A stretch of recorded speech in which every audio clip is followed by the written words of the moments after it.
মাস্টারদা ছোট গল্প। অশোক কুমার মুখোপাধ্যায়। সাংঘাতিক কাণ্ড। চট্টগ্রাম শহরের অল্পবয়সী কিছু ছেলে এক মাস্টারদার বুদ্ধিমতো ইংরেজ পুলিশের সঙ্গে লড়ে তাদের গোলা বারুদের ভাণ্ডারটিকে দখল করে নিয়েছে। আগুন লাগিয়ে দিয়েছে সেই অস্ত্রাগারে, আগুন লাগিয়েছে টেলিফোন আর টেলিগ্রাফের অফিসেও। ট্রেনে করে যে শহরে আসবে তারও উপায় নেই। দু জায়গায় রেলের লাইন ভেঙে ফেলেছে তারা, সেখানে মালগাড়ি উল্টে ট্রেন চলাচল বন্ধ।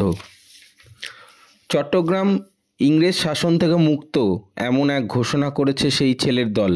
ওরা পুড়িয়ে দিয়েছে ইংরেজ পুলিশ ঘাঁটিতে উড়তে থাকা ব্রিটিশ পতাকা, ইউনিয়ন জ্যাক।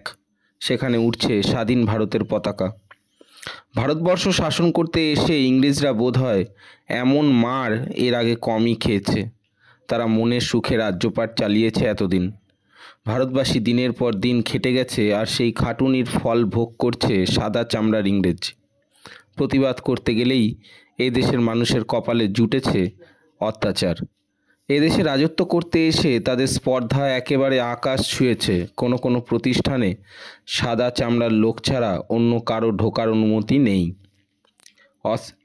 রেস্তোরাঁর গায়ে নোটিশ ঝুলছে, কালো চামড়ার লোক এবং কুকুরের প্রবেশ নিষেধ। এমন অন্যায় বেশি দিন চলে না। প্রতিবাদ হবেই, প্রতিরোধ গড়ে উঠবেই, ঠিক যেন রূপকথার রাজপুত্রদের মতো লড়াই করে দেশ থেকে দানবদের তাড়াতে চেয়েছে চট্টগ্রামের এই ছেলের দল।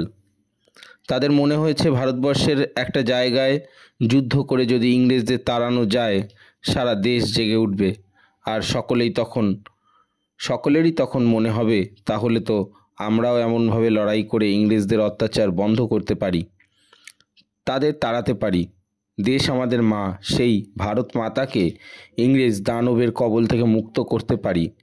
এই ছেলের দলকে দেশের কথা বলে, খেলাধুলো, বন্দুক চালানো শিখিয়ে ইংরেজদের বিরুদ্ধে লড়বার উপযুক্ত করে গড়ে তুলেছেন এক অঙ্কের শিক্ষক। তাকে সবাই মাস্টারদা বলে ডাকে।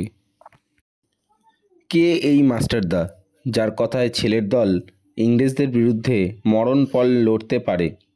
চট্টগ্রামের মানুষ জানে এই রোগা সাধারণ চেহারার ধুতি পরা মানুষটির নাম সূর্য সেন। কেমন মানুষ এই মাস্টারদা? সবাই কেন তাকে এত সম্মান করে? মাস্টারদা কথা বলেন কম।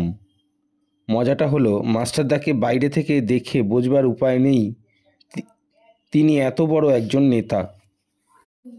তার পোশাক খুবই সাদাসিধে। বাঙালির ধুতি পাঞ্জাবি বা ধুতি শার্ট, রঙিন জামা পরেন না। কথা যেমন কম বলেন, হাঁটা চলাতেও শব্দ হয় না প্রায়। তার বাড়ির লোকজনেরা বলেন, খড়ম পায়ে হাঁটলেও তার খটখট আওয়াজ শোনা যায় না। এই যে মানুষটি, চুপচাপ যার ধরন, তিনি কি করে এত ছেলেকে ভারতের মুক্তির নেশায় খেপিয়ে তুললেন, রাইফেল বন্দুক নিয়ে ইংরেজদের বিরুদ্ধে লড়লেন, এ ভারী আশ্চর্যের কথা।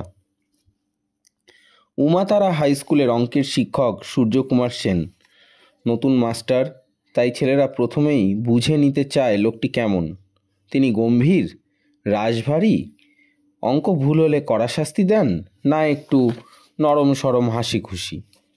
ছেলেরা অবাক হয়ে দেখল এই মাস্টারমশাই বন্ধুর মতো হাসি মুখে ছোট বড় সবার সঙ্গে মেলামেশা করছেন। খুবই সহজ সাধারণ মানুষ, কিন্তু ঠকাবার উপায় নেই। তার চোখের দিকে তাকালে কিছু লুকোনো যায় না। তখনও তো সেরকমভাবে তার নাম চারিদিকে ছড়িয়ে পড়েনি। তবু সেদিন ছাত্রদের মনে হয়েছিল এ মানুষটি অন্যরকম।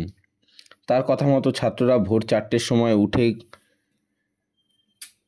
ঘুম থেকে উঠে ময়দানে গিয়ে ব্যায়াম করত, সংস্কৃত স্রোত আবৃত করত। কোনো কোনো ভোরবেলায় ছাত্ররা দেয়ানজির পুকুর পাড়ে তাদের প্রিয় অঙ্কের মাস্টারমশায়ের মেজ বাড়িতে পৌঁছে গেলে দেখত তিনি অনেক আগেই উঠে রামকৃষ্ণ স্রোত গান করছেন। রামকৃষ্ণ বিবেকানন্দই ছিলেন তার আদর্শ পুরুষ। ছেলেদেরও তিনি এই দুই মনীষীর ভক্তি, ত্যাগ, তেজস্বিতার আদর্শে গড়তে চেয়েছিলেন। তার প্রিয় কবি রবীন্দ্রনাথ ঠাকুর, এত প্রিয় তিনি বলতেন কবি সম্রাট রবীন্দ্রনাথ। শুধু বলা নয়, রবীন্দ্রনাথের বহু কবিতা ছিল তার মুখস্থ। পরে জালালাবাদের পাহাড়ে লড়াইয়ের আগেও রবীন্দ্রনাথের গান কবিতা শুনেছেন তিনি। জেলের মধ্যে রবীন্দ্রনাথের কবিতা পড়েছেন, চিঠিতে রবীন্দ্রনাথের কবিতার লাইন উদ্ধৃত করেছেন, সাথীদের তার কবিতা পড়তে অনুরোধ করে বলেছেন, রবীন্দ্রনাথ আমাদের ভারতবর্ষের এক মস্ত বড় সম্পদ। তবে উমাতারা স্কুলের ছাত্ররা সেদিন অঙ্কের শিক্ষক সূর্যকুমার সেনকে একটু অন্য নজরে দেখলেও বুঝতে পারেনি এই মানুষটি এতদিন শক্তিশালী ইংরেজদের বিরুদ্ধে লড়বেন, 3 দিনের জন্য হলেও চট্টগ্রামকে বিদেশি শাসন মুক্ত করবেন।